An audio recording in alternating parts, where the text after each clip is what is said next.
Good afternoon.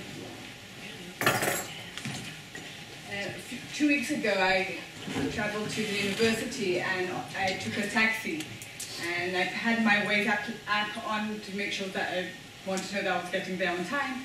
And the taxi driver we talked about which way we should go and negotiated between us which would be the fastest, and at some point he said, well, you know, when we came to the corner over here under the Sheikh Jarrah, he said, I don't go through there because I'll get stoned. I live in Jerusalem, I was born here, I've lived here. I've never been stoned on that street, but for him that was a very clear boundary of which route he chooses to go and how. And I'm an urban planner and architect by profession, and my research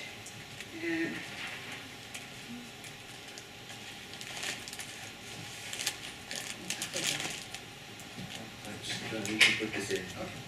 Okay. My research on Jerusalem was that the aim was to look at the city, to try and understand the city not just from the map up above, but how do people negotiate the everyday routes within the city, and what does it mean, how does that affect them.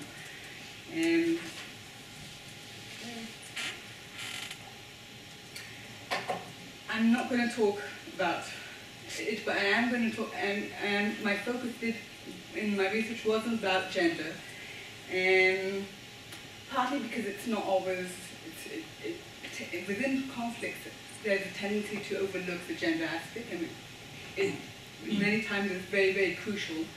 And I'm just going to say, so what I was trying to look in Jerusalem was to see how do people perceive the city, residents who live in the city.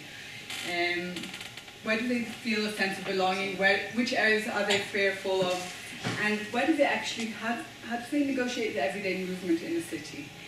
In order to do that, I had semi-construct interviews with 120 participants, 60 Israeli secular men and women, and 60 Palestinian Muslim men and women. I also tried to reach out to the ultra-Orthodox community, and I had 30 interviews with ultra-Orthodox men, but I did not succeed in achieving 30 Orthodox Jewish women. And what I was looking was at young people, single, educated between the ages of 18 and 30, who lived in Jerusalem. Most of my sample were people who lived in the city all their life.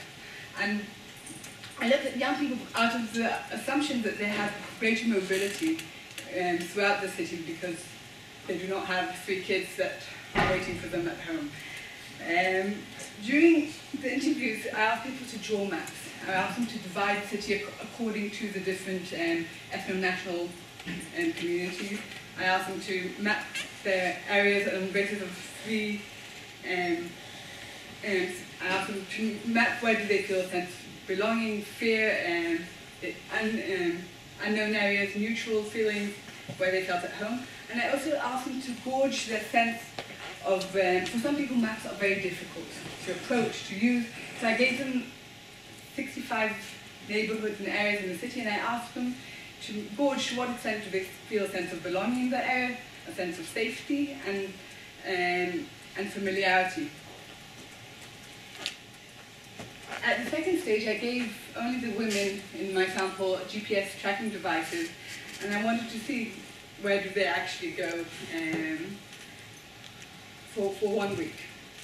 I think this is a good example of the methodology which I used. This is a map which was drawn by one of a man who was Palestinian from East Jerusalem. And you can see over here, she wrote down her home,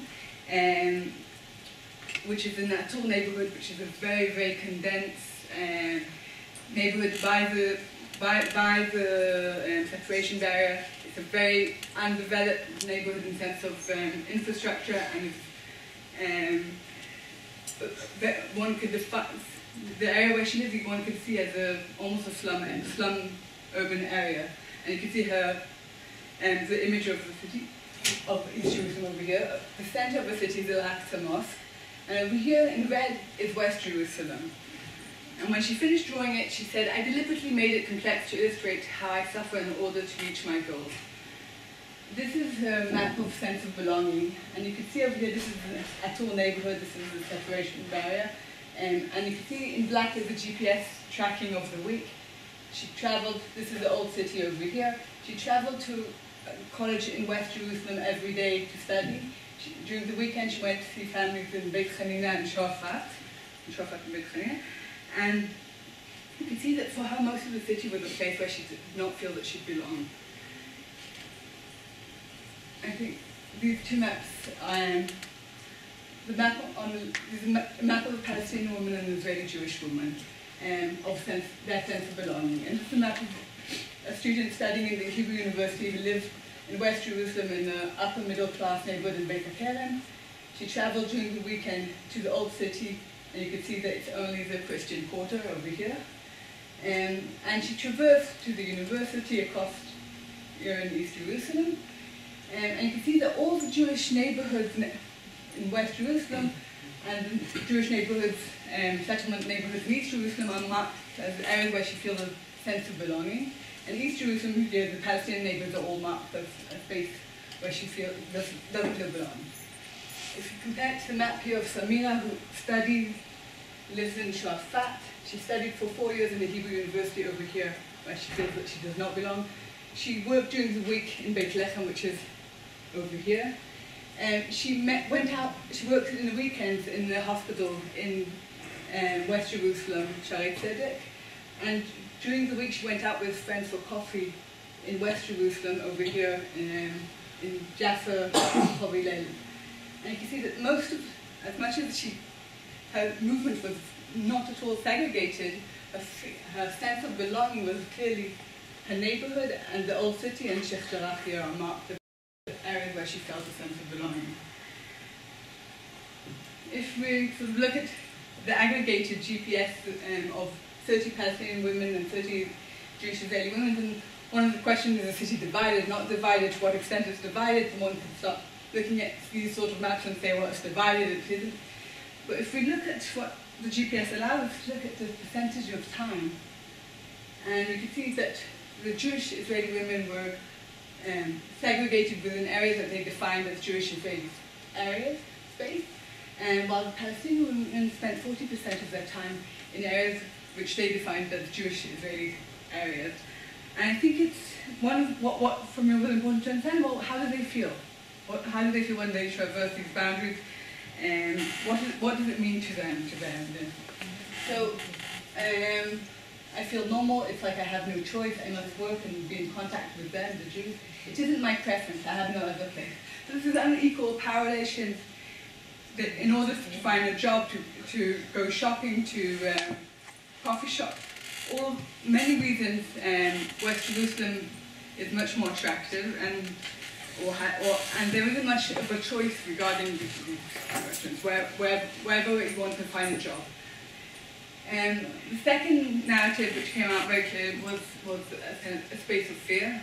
There are Jews who do not like Arabs, and I'm afraid of their reaction when they see an Arab woman walking on the street. When my friend and I walk on Jaffa Street, we talk using signs because I'm afraid of speaking in Arabic and being recognized. So you could assume that this woman is not wearing a hijab because once you wear a hijab, you're very much marked in space as being the other, as being Palestinian. And the question of language and the ability to talk within your language is clear. Or inability to talk in Arabic in West Jerusalem, and the fear which is. And the third narrative which I want to demonstrate was one of the Palestinian woman saying, the Jewish space is a place where I can hold my fiance's hand, feel comfortable and free, not in the Palestinian space. Jaffa Street is where I can dance in the street. So this is looking at West Jerusalem as a liberating space is a very complex, and I want to